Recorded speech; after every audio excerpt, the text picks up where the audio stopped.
Comment reconnaître quand un homme t'aime? Quand un homme t'aime, il a le souci.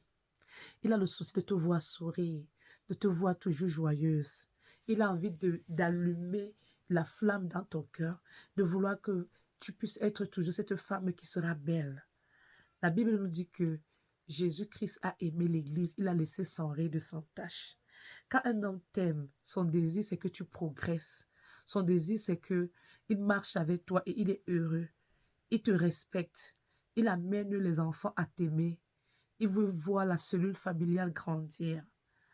Quand un homme est en train de t'aimer, toi la femme, il voudrait que ensemble vous puissiez communiquer pour pouvoir développer un plan d'action pour que si vous avez des lacunes, que vous puissiez surmonter ces lacunes.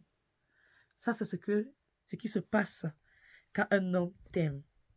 Alors, quand un homme a une autre mission dans ta vie, ma chérie, c'est dangereux. L'amour ne fait pas de mal. C'est ce qui est écrit dans Romains 13. Oui. Et on nous dit encore que quoi? Jésus-Christ nous a tant aimés qu'il a donné sa vie pour nous sauver. Combien de personnes sont véritablement dans ta vie pour pouvoir t'aimer? Alors, quelles sont les œuvres de l'Esprit Saint? Je commence d'abord par là. Quand quelqu'un a les œuvres de l'Esprit Saint, il produit, Galates chapitre 5, verset 22, il produit l'amour, la joie, la paix, la patience, la bonté, la bénignité, la fidélité, la douceur, la tempérance. Oui, l'amour, la paix, la joie, la fidélité. Une personne qui est fidèle, c'est une personne que, quand tu as épousé cette personne, elle t'a montré un caractère, tu as aimé, et tu t'es dit, je vais me marier avec cette personne pour la vie. Tu es contente. Subitement maintenant, une personne qui est menteuse, c'est une personne qui n'est pas fidèle à son caractère. Ça veut dire que tu as aimé cette personne, tu as dit oui parce que tu as vu le caractère de la personne. Et maintenant, subitement, tu entres dans le mariage, tu te rends compte que la personne te montre un autre visage, la personne devient un caméléon. Quand une personne devient un caméléon, c'est difficile parce que une personne caméléon, quand elle est dehors, avec les autres personnes, elle présente une image. Elle joue la gentille. Mais une personne qui arrive devant toi, c'est comme si elle était en train de te regarder, tu lui donnais du dégoût. Alors, je vais dire à une personne aujourd'hui, est-ce que tu es avec quelqu'un qui te fait souffrir psychologiquement? Est-ce que tu es avec une personne qui t'insulte et t'insulte même devant tes enfants? Est-ce que tu es avec une personne que lorsque tu es malade, la personne ne montre même pas de chagrin? Est-ce que tu es avec une personne qui est capable de s'associer avec les personnes qui ne t'aiment pas et cause avec cette personne et revient les mots que les personnes ont dit, il vient maintenant pour prendre cela pour t'insulter? Ou encore, est-ce que tu es avec une personne que tu as eu à raconter au départ que telle chose, j'ai eu tel problème, mais la personne utilise ça maintenant pour te détruire psychologiquement? La violence psychologique est très dangereuse.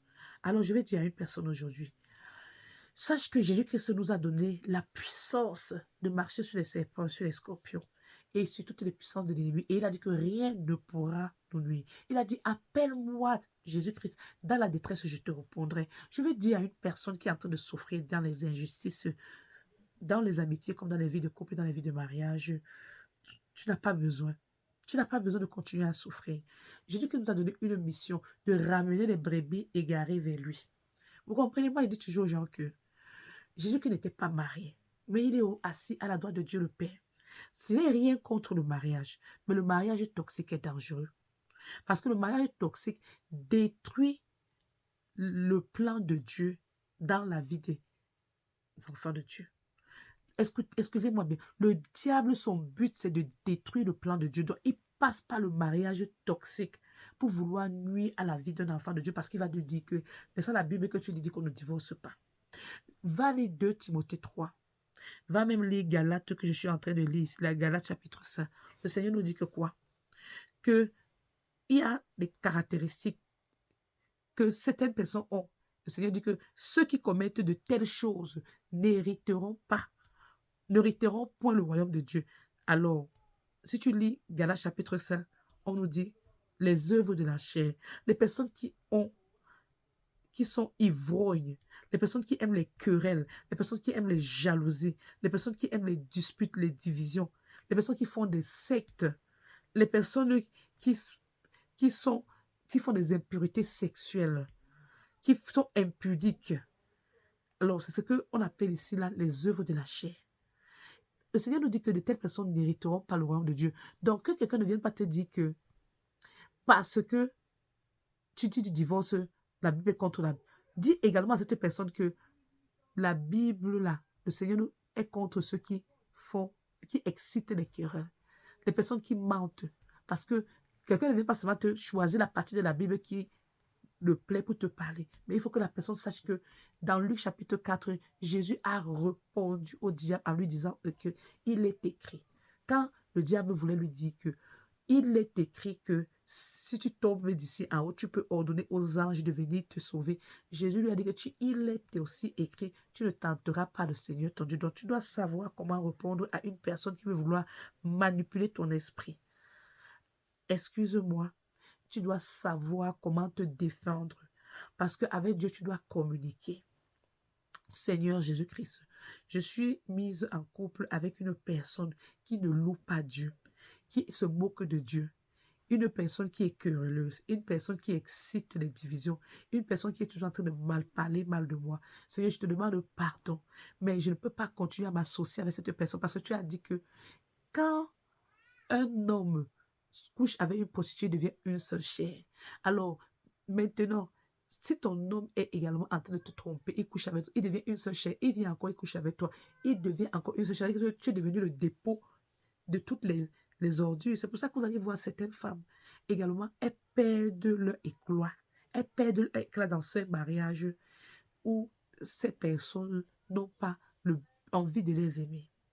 Alors, je vais dire à une femme aujourd'hui, il y a des personnes qui ne viennent pas pour t'aimer. Ils ont un esprit criminel.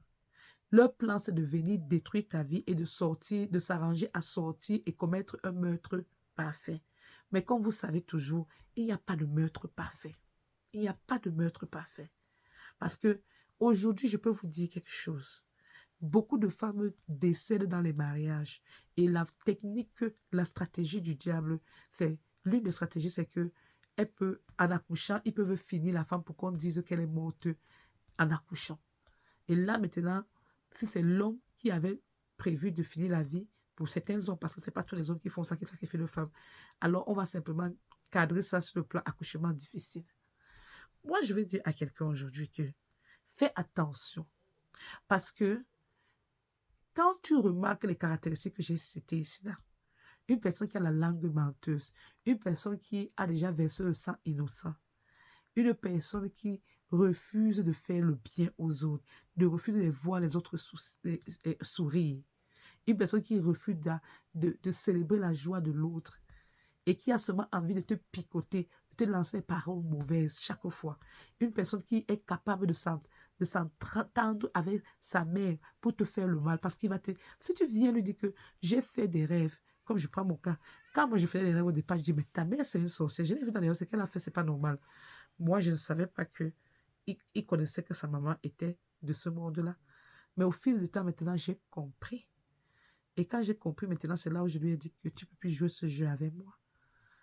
Alors, combien de femmes sont en train de rêver là dehors? Elles se disent qu'elles ont un mari. Elles vont raconter au mari.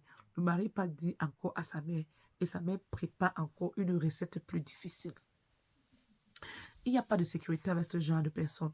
Parce que tu vas remarquer que tu as les fuites de mémoire. Tu as les fuites de mémoire parce que les substances que ils vont dans le monde des ténèbres, là, ils récupèrent, ils viennent te faire manger et boire. Moi-même qui vous parle, c'est Dieu qui m'a sauvé. Parce que il y avait un moment où j'étais seulement comme si je ne me rappelais même plus de ce qui s'est passé. En fait, aujourd'hui, je ne me rappelais pas ce qui s'est passé hier. Mais j'ai prié le Seigneur Jésus-Christ pour ça. Pour lui dire, Seigneur, tu ne peux pas m'abandonner. La tête, là, c'est toi qui as créé ma tête. Viens restituer tout ce qui m'ont... Okay. Viens restituer tout ce qui m'ont volé. Viens arranger ma tête au nom de Jésus-Christ. C'est pour te dire que quoi? C'est pour te dire que toi qui m'écoutes maintenant là, dis Seigneur, tout poids qui est sur mes épaules, que ça sorte sur mon corps au nom de Jésus-Christ, parce que tu as dit dans ta parole, Papa Yahweh, que venez à moi, vous tout ce qui est chargé, je vous donnerai le repos. Papa Yahweh, je prie que tu me donnes la paix, la joie, l'amour, et que je puisse avoir la force de me séparer des relations qui ne peuvent pas me conduire royaume de Dieu parce que j'ai envie d'entrer dans le royaume de Dieu au nom de Jésus-Christ. Alors, si tu es si tu veux être une seule avec une personne qui peut pas entrer dans le royaume de Dieu, fais attention. Il faut savoir dire non. Je dis merci à Jésus-Christ, que le sang de Jésus-Christ nous couvre tous et nous protège, que la lumière de Jésus-Christ nous accompagne au nom de Jésus-Christ. Je vous dis merci, bien-aimés dans le Seigneur. Continuez à prier sans cesse. Continuez à prier sans cesse. Dieu ne nous abandonne pas. Quand on dit que Dieu est fidèle, il est réel. Quand tu dis Seigneur Jésus-Christ, tu as dit dans ta parole, Papa Yahweh, que invoque-moi au moment de la détresse, je te répondrai, Papa Yahweh. Viens me secourir en hâte, Papa Yahweh. Tu connais la myriade de peuples qui sont autour de moi. Viens détruire tout le plan satanique au nom de Jésus-Christ. Montre-moi le chemin sur lequel je dois marcher au nom de Jésus-Christ, Papa Yahweh. Montre-moi le chemin, Papa Yahweh. Je demande pardon, que la lumière de Jésus-Christ puisse être sur moi, à moi, Papa Yahweh. Je prie, Papa Yahweh, que tu m'enveloppes du Saint-Esprit, que tu enveloppes tous les enfants du Saint-Esprit. Au nom de Jésus, au nom de Jésus. Papa Yahweh, je te dis merci. Amen. Je couvre tout ce programme avec le sang de Jésus-Christ et que toute personne qui veut prendre un mot pour me faire du mal, que le sang de Jésus-Christ se jaillisse sur cette personne-là et supprime toutes les vies des personnes négatives qui veulent vouloir nuire à ma vie parce que je parle de mes témoignages, je parle pour sauver la vie, les vies des personnes humaines. Je prie, vous qui êtes là, si vous en priez, laissez dans les commentaires ce que vous pensez. Alors, restons bénis au nom de Jésus-Christ, que le sang de Jésus-Christ nous couvre. Merci.